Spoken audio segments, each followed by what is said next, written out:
By the time you make 300 videos, you've learned a lot, and by the time you make 3,000, you pretty much know what to do. Every time he does a Twitch stream, it's with the mindset of making a YouTube video. If you just stream by yourself and expect to grow, like, that's never going to work out. Not in today's world. You really do need YouTube. If you're doing something that literally every single other person is doing, then it will probably not work out for you. You got to create the things that you want to see. Guess what, dude? Everybody's godlike at games now. Everybody. Like, that's not a thing that's unique anymore. Because replays exist, like, you don't even have to watch a YouTube video. You're just solving problems non-stop. Maximilian Dood is one of the best content creators to learn from. If you're into fighting games or if you're a Twitch streamer that wants to grow on YouTube, he has found the formula to growing on YouTube by only repurposing his Twitch streams. So he had a Q&A in his chat where he answers questions about content creation, editing, and his mindset behind the whole process. So if you're a Twitch streamer that wants to grow on YouTube, this is a really good video for you to learn from. Take out pen and paper and write down some notes. Let's get started. When you used to exclusively edit your stuff, how did you know what to cut and what to keep making it interesting? Experience. Yeah, experience, dude. Just, you need to get in there. And as by the time you make like 3 videos, you've learned a bit. By the time you make 300 videos, you've learned a lot. And by the time you make 3,000, you pretty much know what to do. You know what works. Yeah, the crazy thing here is that he's talking about 3 to 300 to 3,000, right? And it really does just take a lot of videos and a lot of experience, which is why a lot of the times I say, like, you can't be perfect with like your beginning videos. You just have to put stuff out there. You have to do your best with cutting, but make sure you keep a schedule for yourself and you're like, okay, cool. If this video is planned to go out on like a Friday and every Friday after that, then you have to release it no matter what, right? If you give yourself a timeline to release, then you're not going to work on it forever. And that way you can get the experience. You just have to be confident in cutting and knowing that, like, hey, is this fun to watch?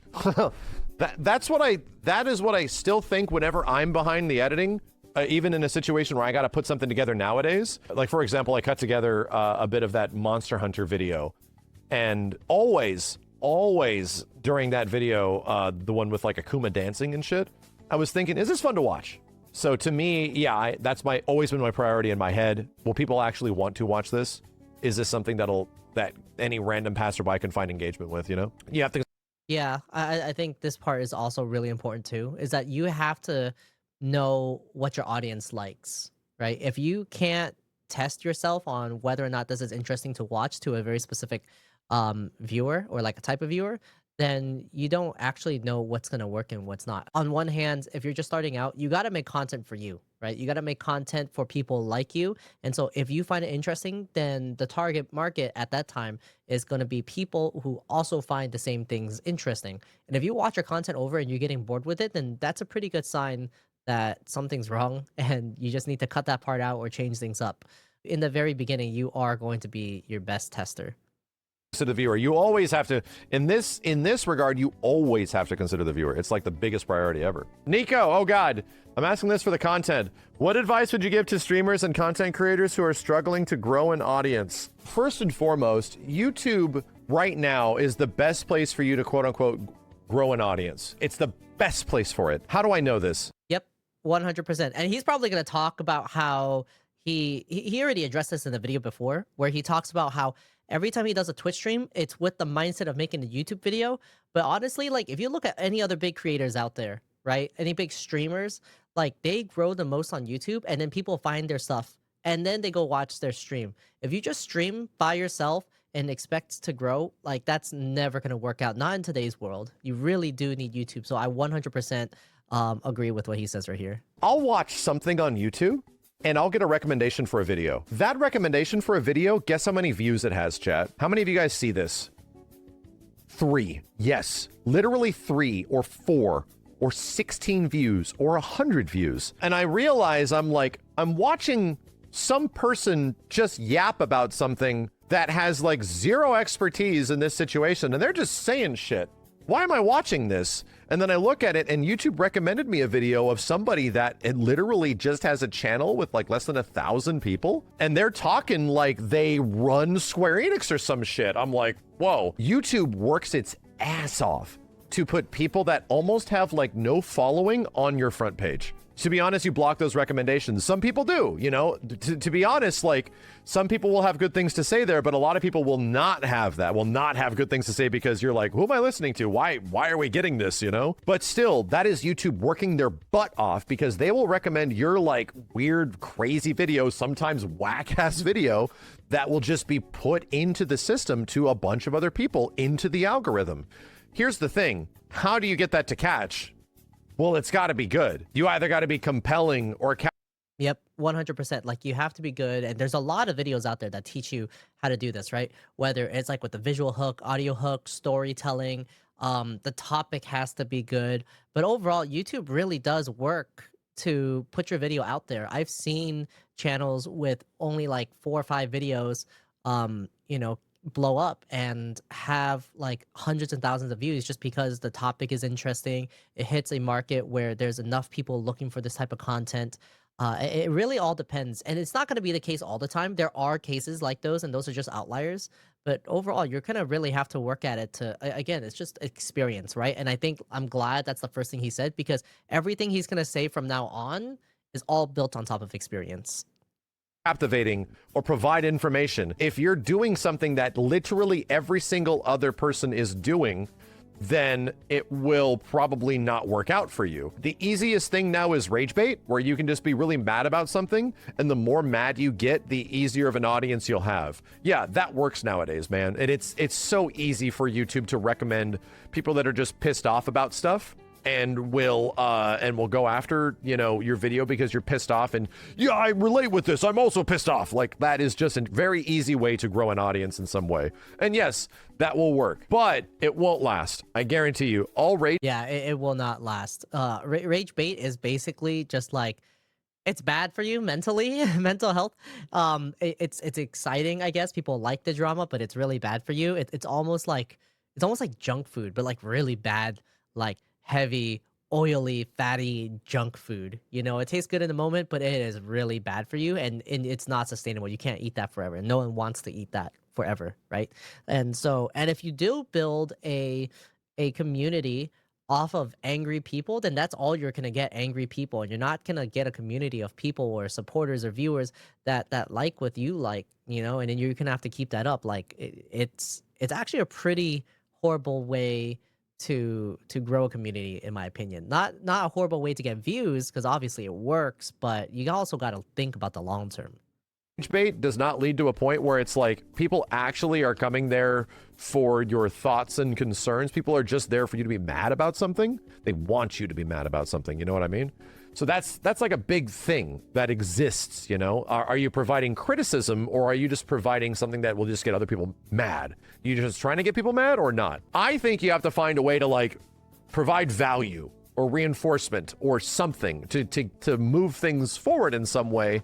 Means you can actually grow an audience of people that want to hear what you have to say in the future. And especially if you grow and you actually listen to what people are saying, and you grow that audience with them, you know, there's a growth to happen. You're growing with people around you. So anyway, that's if you're just going to create content that is just yapping, right? If you're a yapper, I do a lot of yapping nowadays because yapping is relatively easy. And ultimately, like, a lot of my yap bullshit, I hope, comes from a point of experience and introspection, and also industry knowledge and all this kind of shit. And I think that's one of the biggest reasons why Max has grown. I mean, of course, he got his start doing a lot of tutorial-based content, which is, you know, value, right? He talked about value, and he had a fun way to go about it because no one was doing skits like he did all the way back in the UMVC 3 days. He did skits and taught people how to play. It's called Assist Me, and it's actually really funny. And then he eventually evolved to doing a lot of different types of content, right? He had like Boss Rage, and then he has like Rate the Supers, but also the stuff that really, really grows him is his insight, is his conversations around things that are happening within the fighting game community, within gaming. He's worked with a lot of game developers before, so he has that industry knowledge. He has experience working on video games, so he has that personal experience as well. And honestly, like, he has very level-headed thoughts, which is why I personally follow him and listen to him, because it's insightful. It's not rage bait. He tries to understand both sides, and I really like his approach to it. And it's all super valuable. Still, if you're just going to jump in and expect to have that along everybody else, then you better actually have something. It better not just come from a point of like you're just making shit up. So still, I think for the sake of like making content, you got to create the things that you want to see. Are you just going to jump in and do the exact same things that everybody else is doing, or are you going to provide something that is unique? If you're providing gameplay, why would people want to watch your gameplay? You might be like, but I'm so godlike at this game. Guess what, dude? Everybody's godlike at games now. Everybody. Like, that's not a thing that's unique anymore. People are just going to get tens of thousands of views all over the place because everybody's godlike at games now. So not even that is a unique thing anymore, my dude. Yeah, I mean, honestly, like you could, and another thing about this, like one, yes, a lot of people are godlike at the game, right? But two, like, is it actually entertaining? And two, is it, or three, are you actually learning anything from it? Maybe, right? Maybe if you're one of those people that really like to watch high-level gameplay and you watch videos of high-level gameplay just to learn, then cool. But guess what? Replays exist, right? So because replays exist, like, you don't even have to watch a YouTube video. And if everyone posts it, you're just going to saturate like replays on YouTube or like high level gameplay. And of course, the pros, right? Their name is going to get out there first. So there's no chance really for you to get your name out there unless you build a story around how you're getting good, or you're showing something very specific on what makes you so good, or like the knowledge that you have. Like you really have to package it in a way that's either useful to someone or tells a really good engaging story. You can't just really post like gameplay content anymore because it's available everywhere, right? It's a commodity. Being godlike at a game is not a thing that is just going to get inherent viewership unless it's like a legacy thing that you've been doing that for a very long time, So anyway, I think the bigger question is, why do you want to grow an audience? When I was making videos, my intention was not just to get viewership. It was just to make things. I just wanted to make things. I had an idea. I just want to put this idea into a form, into a piece of media in some way. So I wanted to create something, right? If you're going at any of this content stuff with the direct intention of only building income and you're just jumping into it right now, income to grow an audience, to grow a fan base and stuff like that, most people that are creating art or something aren't just trying to create a fan base, dude. You like it when people are paying attention, but you just want to make the thing that's in your head. You want to turn a thought into a reality. To me, that should be the goal first and foremost. Your idea has to become a reality. What are you going to do to make that a reality? Is that reality the exact same thing that everybody is doing? How are people going to find you, man? How are people going to find you? Is it Chi? First started making content, did you have to force yourself to fall in love with the editing videos? Any advice for people who are trying to love the process more? No, for me, no, because the editing was not a thing I had to learn to make videos. The editing was just there in between the video existing, right? My idea existing. So to me, it wasn't about, oh, I have to learn editing to do this stuff. No, it was more like, I want to turn this idea into a thing instead of not being a thing. And I want to turn it into an actual thing. And I just learned everything in between. So whenever I would... Actually, I've never thought about what he said before, or I never thought about it before. So yeah, a lot of people, they really just don't like editing, and they see it as kind of like a blocker, right? To like, oh, I just have to get the video out there and I need to edit the video. Two things. One, when it comes to editing, I think people overthink it in their heads. People watch like really well edited videos and think like that's the only way to succeed, right? To have really nice transitions, to use motion graphics, to just like all these things, like color grade their stuff. And like, yes, it does work, but it's not the only thing that works, especially when you're a beginner, right? And I think it gets in their heads that like, oh, I have to make this thing super nice and perfect. That you don't really have to, right? You could build yourself up. It's like if you're playing a fighting game and you're watching like Daigo or Goichi play, and you're like expecting yourself to play like that without even understanding like what they did to get to the level that they're at right now, right? Just like learn to enjoy the game and play the game first, and want to get good at the game. because you enjoy it, right? Because you want to like compete. And I think that's kind of what he's saying. Like editing is kind of like labbing, right? And so because he had like an idea, because he had a message that he wants to put out into the world, or like a video that he really wanted to make, like the way you get there is just by editing the video, right? And so it's not about editing the video that has to be done. It's the opposite. It's more like he wants to put the video out into the world, and that has to be done. And because he's more excited about putting out the video, I think that's why editing to him in his mind like never really came across as like a, you know, like a very tedious thing. It was just a thing that was needed to be done in order to accomplish a goal, which is to bring his art to life. Would run into a brick wall of I don't know what to do. I just learned how to do it. And then I just learned how to do this and learned how to do that. Started really challenging myself with like visual effects editing when I was doing Assist Me and all those old movies and stuff like that. I'm going to really challenge myself. The tough part is that it takes a lot of time. Editing takes a long time, man. Even basic editing takes a very long time. But I kind of I love storytelling. And I think that's what I realized. I love storytelling. Whether or not it's in a video or a compilation or a boss rage or an Assist Me or anything like that. I love any of that kind of stuff, man. I love when things like wrap up and tell a nice story and the credits roll. Having that feel that way makes me feel so good. So it's more about like, oh, I need to edit versus I want to edit in order to get this thing out, right? In order to tell that story.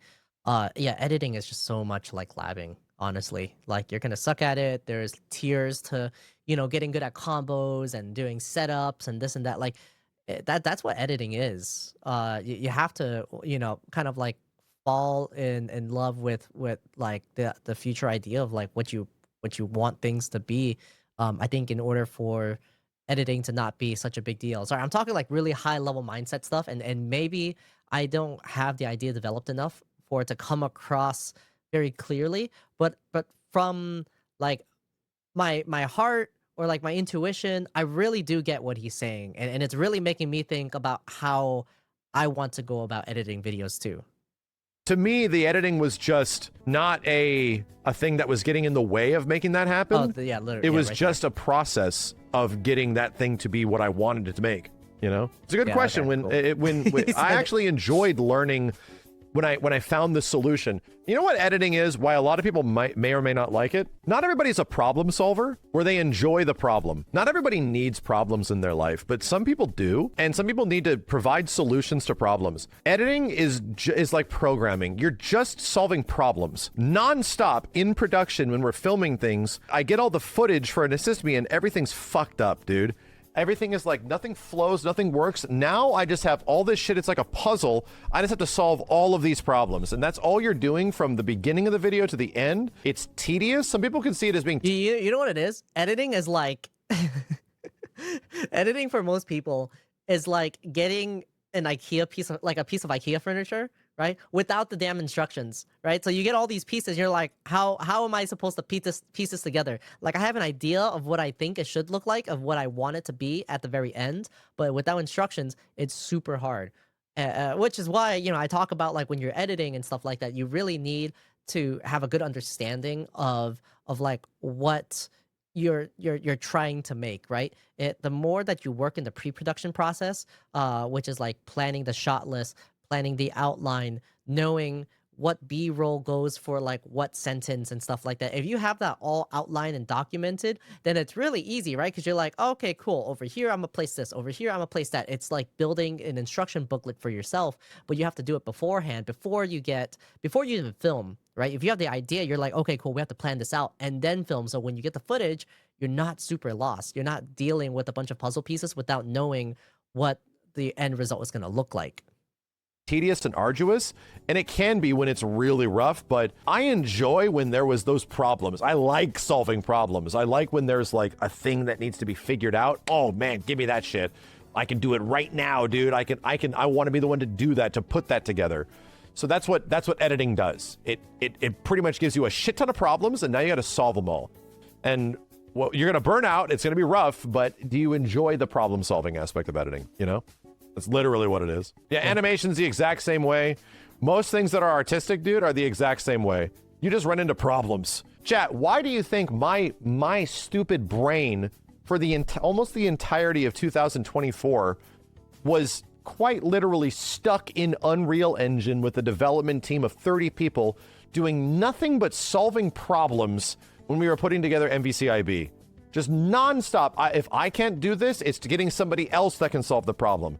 If I'm asking too many people to solve problems, now I don't want to do that. Let me just do it myself. And I started doing it myself, which took even more time. So, but that's the thing, is that there were so many problems every single day that I was just so caught up in it. I would have a 16 to 17 hour workday on MVCI, and I would have to apologize to my family because I'm like, I don't realize how long I've been back here doing this. Any day that I took off for you in 2024, I spent it working on MVCIB. And I would just spend the entirety of the day. I would wake up, I'd come in here and just start solving problems. And I would solve problems from midnight to 6 a.m. And then I'd be like, shit, well, that went fast. How the hell did that go by? That's disgusting how fast that went by, because it was just solving problems the whole goddamn day. At that point, I understood crunch and how we don't want people to do that. And I would never ask anybody else to do that. But I am naturally compelled to get the idea or the thing that I'm trying to produce into an actual physical form, that I need to get it. You know, I can't not just have this sitting here in my head and just go do something else. I need to get it, and I will crunch. That's just the way it is. I can't help it, dude. I'm just gonna work my ass off until it's done. Sometimes problems just take 16 hours to solve, and I don't want to spend 2 days doing it. I just want to spend 1 day doing it. Yeah, I wouldn't ask anybody else to do it, but I just need to do it, man. I got to figure this shit out. Learning more about myself as we're talking. Very cool. Very cool. Yeah, I mean, overall, the big takeaways are it's a lot of experience, it's a lot of time. He's obviously put a lot of time and thought into it. He didn't really go super into the details, but the high level stuff is important too, right? He put a lot of time into making videos, 300, 3,000. And then when it came to figuring out what content to make, it's all about the audience. And he said that it just has to be about the viewers. It has to be fun. And then when it comes down to editing, like, it's not a thing that you have to do. It's a thing that you should want to do in order to bring your vision, your art to life. And it's a balance, right? I mean, being a content creator, like, you're trying to do this and make a living out of it, and I'm not going to deny that. A lot of people say, you know, if you're doing it just to make money, you're doing it for the wrong reasons, which I think if you're doing it purely for the money and you don't have anything really to say, nothing to contribute to the world, you don't have a vision for yourself and what you want to do, then yes, it's going to be super hard, because everything becomes tedious and it all is a means to an end, which is just to make money. And by the way, there's just some way easier things to do to make money than just making content. So this is really cool. This is super insightful. I want to see if I can find Max at Evo and ask him more questions about that, because he is just so good when it comes to making content and putting it out there consistently. I'm sure he has a lot more to say if I could just get him down and have or get the questions down and have a little bit of a time with him to ask him and really go in depth with the stuff. So yeah, if I do find Max, what kind of questions do you want me to ask him? What things do you want us to discuss about? And, you know, I will try my best to make that happen. But in the meantime, thanks so much for watching. I hope you enjoyed this reaction, analysis, discussion, kind of, you know, just hearing my thoughts too about Max's take on content cutting and crunch. So I'll see you guys later. Peace out.